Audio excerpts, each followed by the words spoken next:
చూడండి, ఒక్క వాక్యాన్ని నేను మీకు చూపించాలని ఆశపడుతున్నాను. మొదటి పేతురు రాసిన పత్రిక 2వ అధ్యాయము 21వ వచనము కాడ నుంచి 25 వచనాలు. మొదటి పేతురు రాసిన పత్రిక 2వ అధ్యాయము 21వ వచనం కాడ నుంచి 25 వచనం వరకు. ఇక్కడ ఈ వచనంలో యేసు ప్రభుల వారి గురించి 4 విషయాలు రాయబడ్డాయి. యేసు ప్రభు గురించి 4 విషయాలు రాయబడ్డాయి. మొదటిది, యేసు ప్రభు ఈ లోకంలో ఎందుకు వచ్చాడు. రెండోది, ఆయన దేవుని రాజ్య సేవ లేదా దేవుని సేవను ఎలా చేశాడు. మూడోది, సంఘం కొరకు తను తాను ఎలా సమర్పించుకున్నాడు, సంఘం కొరకు ఎలా తను తాను త్యాగం చేసుకున్నాడు అనే విషయం రాయబడింది. నాలుగోది, ఆయన ఎలా శిష్యులకి, సంఘానికి, అపోస్తులకు ఎలా మాదిరి చూపించాడు, ఎలాంటి మాదిరికరంగా ఆయన బ్రతికాడో ఈ విషయం కూడా అక్కడ రాయబడింది. ఈ 4 విషయాన్ని యేసు ప్రభుల వారి గురించి ఈ వాక్యంలో మనం చూస్తాం. ఇప్పుడు చూడండి, యేసు ప్రభు మన మంచి కాపరి, మన ప్రధాన యాజకుడు, మనకు అన్ని విధాలుగా సరిపోయిన మంచి తండ్రి, మంచి దేవుడు. కనుక మనము వ్యక్తిగత జీవితంలో అయినా సేవా జీవితంలో అయినా కూడా ఆయనలో చూసి ఆయన దగ్గర నేర్చుకొని మనం చేయాల్సిందే. కనుక ఇప్పుడు ఈ 4 విషయాల్ని మన జీవితంలోకి అన్వయించుకొని చూసుకోవాలి. ఎలా అంటే, మొదటిగా యేసు ప్రభు ఈ లోకానికి ఎందుకు వచ్చాడు. ఇప్పుడు దీన్ని మనలో చూసుకోవాలి. నేను ఈ లోకంలో లేదా నేను సేవలోకి ఎందుకు వచ్చాను, లేదా దేవుడు నన్ను ఎందుకు పిలిచాడు. నేను సేవలోనికి ఎందుకు వచ్చాను? ధనం కోసం వచ్చానా, పేరు ప్రఖ్యాతుల కొరకు వచ్చానా, సుఖపరమైన జీవితాన్ని జీవించడానికి వచ్చానా, పేరు సంపాదించుకోవడానికి వచ్చానా, ఎవరు బలవంతం చేస్తే వచ్చానా, ఎందుకు వచ్చాను, నా ఉద్దేశాలు నెరవేర్చుకోవడానికి వచ్చానా, ఎందుకు వచ్చాను. వాస్తవానికి దేవుని వాక్యం ఏం సెలవిస్తున్నది? దేవుడు నన్ను ఎందుకు పిలిచి ఉన్నాడు.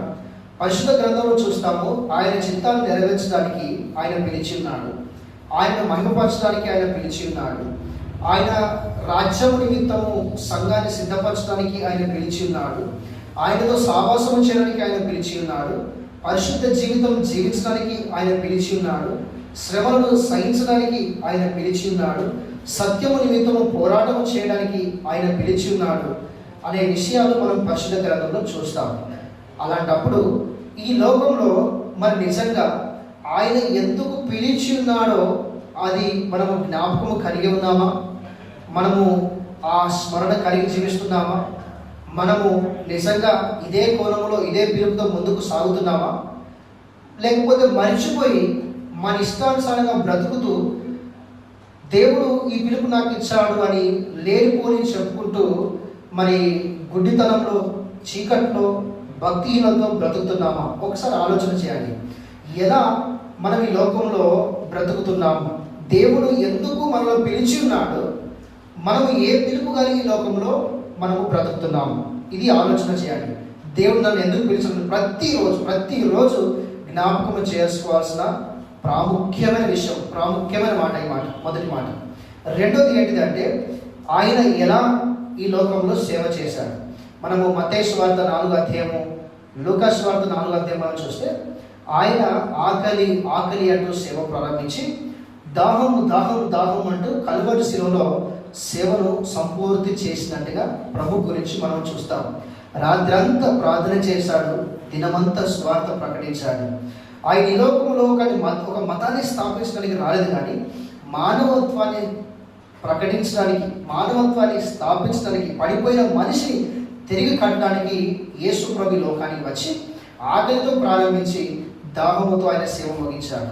నిజంగా మనము సేవకులంగా ఎలా ఆయన సేవలు చేస్తున్నాము, ఎలా ఆ పరిచయను, ఆయన మనకిచ్చిన పరిచయను, ఆయన ప్రారంభించిన పరిచయను ఎలా, అపోస్తలుల ద్వారా పొందుకున్న పరిచయను ఎలా మనం ముందుకు తీసుకొని వెళ్తున్నామో ఆలోచన చేయండి. ప్రభు ఎలా పరిచర్య చేశాడు, నేను ఎలా పరిచర్య చేస్తున్నాను, ఒకసారి మీరు ఆలోచన చేయండి. దయచేసి ఒకసారి వాక్యం సెలవిస్తున్నది, మనుష్య కుమారుడు పరిచారము చేయించుకోవటం రాలేదు, కానీ ఆయన పరిచారము చేయటం ఈ లోకానికి వచ్చాడు అని దేవుని వాక్యం సెలవిస్తుంది.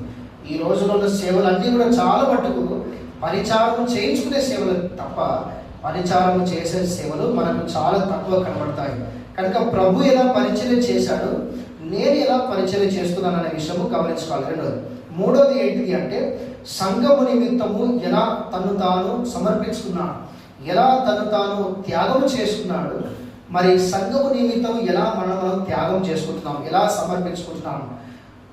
కొంచెం రాత్రి అయిన తర్వాత ఫోన్ చేసినా, కనీసం ప్రార్థనకు వచ్చినా కూడా మరి ప్రార్థన చేయని సేవకులు ఉన్నారు చాలామంది. మనుషులను పట్టించుకొని సేవకులు ఉన్నారు చాలామంది. దయ చూపించని సేవకులు, ఇంట్లోకి చేర్చుకొని సేవకులు, త్రోసివేసే సేవకులు, ప్రభు పరిచయంలో సలారిపోయిన బతికే సేవకులు చాలామంది ఉన్నారు.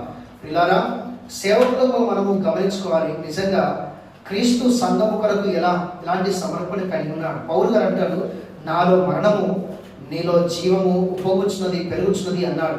సేవ అంటే సాగు, సాగుతో కూడినది, త్యాగముతో కూడినది, సమర్పణతో కూడినది. నీవు అట్లా నీ ధనమును, నీ సమయమును, నీ నిద్రను, నీ బలమును, నీ శక్తిని, నీ ఆరోగ్యమును అంతా కూడా ఆయన సేవలో నలిగిపోవాలి. సజీవ యాగములో మీ యొక్క శరమును సమర్పించి అనే మాట రవీంద్ర రాష్ట్ర పత్రిక 12 మొదటి 2 వచనాలు మనం చూస్తాం.